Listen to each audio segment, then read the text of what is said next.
Assalamu alaikum wa rahmatullahi wa barakatuh. Dans cette nouvelle vidéo, nous allons définir ensemble les noms d'Allah, Ar-Rahman, Ar-Rahim. Nous diviserons cette vidéo en trois parties. La première partie sera consacrée à la définition du mot Rahma dans la langue arabe et dans le jargon islamique. La deuxième partie sera consacrée au sens des noms Ar-Rahman, Ar-Rahim. Nous verrons la définition de ces deux noms sublimes d'Allah Azza wa Jal et nous verrons la différence qu'il y a entre les deux. Dans la troisième et dernière partie, nous aborderons l'importance de ces deux noms et leurs impacts dans la vie du croyant. Sans perdre plus de temps, on passe à l'explication.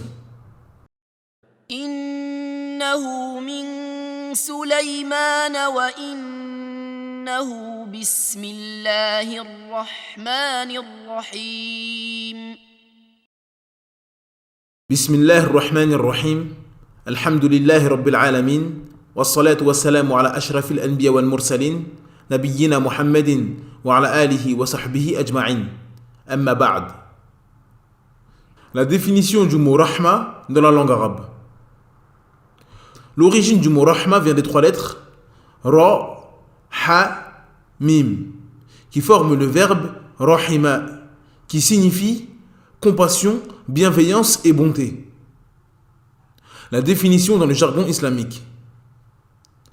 Dans le jargon islamique, la Rahma est un attribut d'Allah Azza wa Jal parfait et qui convient à sa perfection et sa grandeur sans ressembler aux créatures.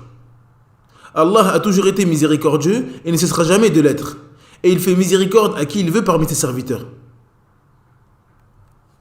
L'essence des noms Ar-Rahman, Ar-Rahim. Ar-Rahman. Ce nom d'Allah Azza wa Jal est cité 57 fois dans le Coran et 4 fois avec le nom Ar-Rahim.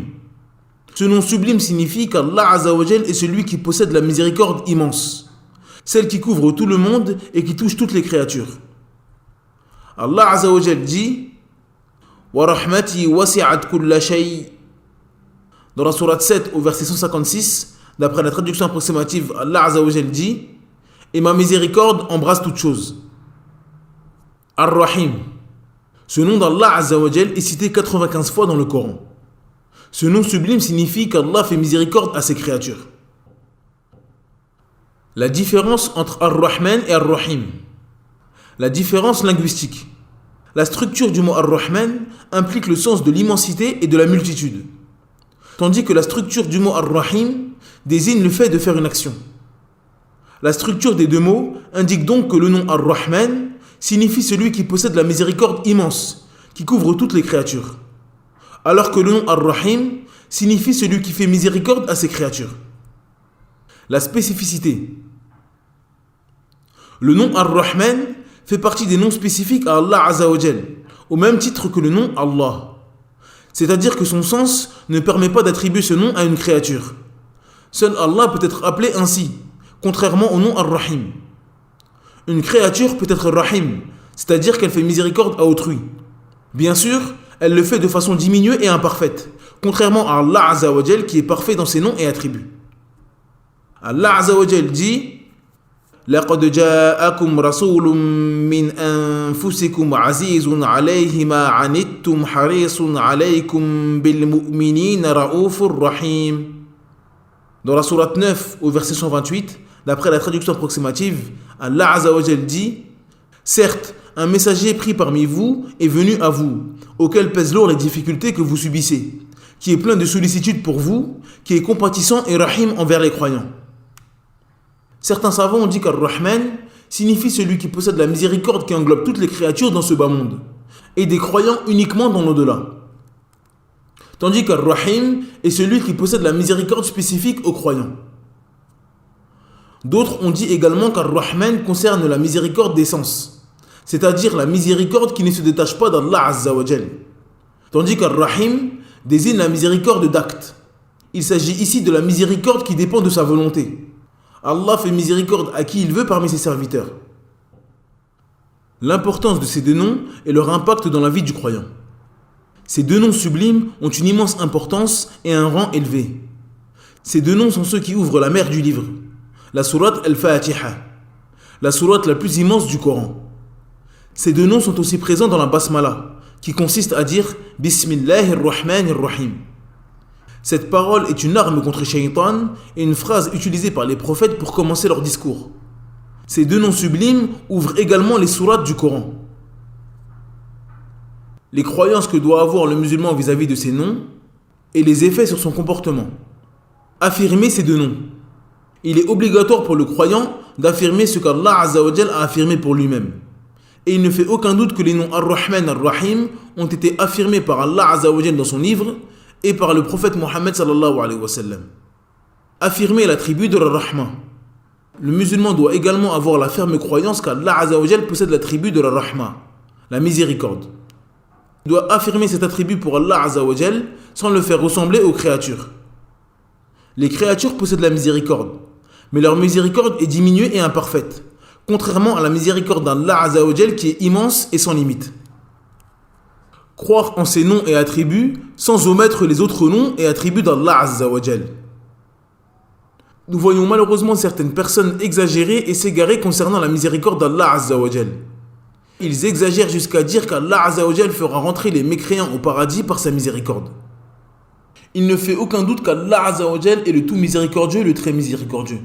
Mais Allah Azza wa Jal est le sage et le juste, qui ne trahit jamais sa promesse.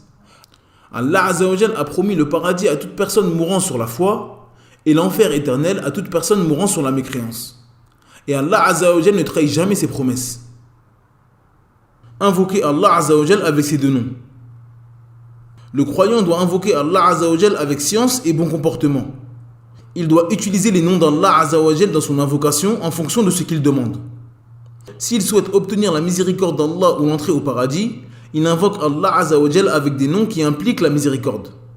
Si le croyant invoque Allah Azza wa Jal pour obtenir son pardon, il l'invoque avec les noms qui ont le sens du pardon, tels que Al-Ghafir, Al-Ghaffar ou Al-Ghafour. Cela fait partie du bon comportement dans l'invocation. Pour plus de détails pour savoir comment se comporter durant l'invocation, je vous invite à regarder la vidéo de la définition du mot invocation. Le lien est dans la barre de description. Adorer Allah Azza wa Jal avec ses noms. Allah Azza wa Jal s'est attribué le nom d'Ar-Rahman et Ar-Rahim, et il possède l'attribut de Ar-Rahman.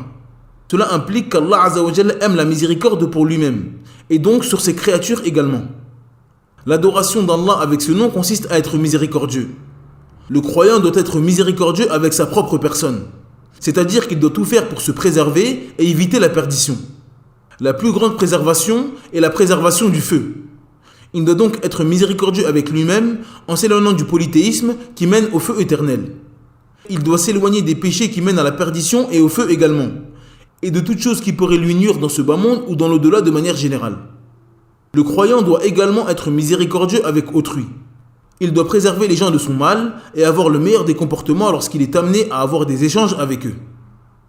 D'après Fadara ibn Ubayd radhiyallahu anhu, le prophète sallallahu alayhi wa sallam a dit lors du pèlerinage d'adieu: ne vais-je pas vous informer concernant le croyant? Il s'agit de celui qui préserve les gens de leur argent et dans leur personne. Le musulman est celui qui préserve les gens de sa langue et de sa main. Le mujahid est celui qui combat son âme dans l'obéissance d'Allah. Et le muhajir est celui qui délaisse les fautes et les péchés. D'après Abdullah ibn Amr radhiyallahu anhu, le prophète sallallahu alayhi wa sallam a dit: le miséricordieux fait miséricorde à ceux qui sont miséricordieux. Faites miséricorde à ceux qui sont sur la terre, alors celui qui est dans les cieux vous fera miséricorde. Cette vidéo est maintenant terminée. Merci de l'avoir suivie jusqu'à la fin. N'hésitez pas à télécharger le PDF de cette explication.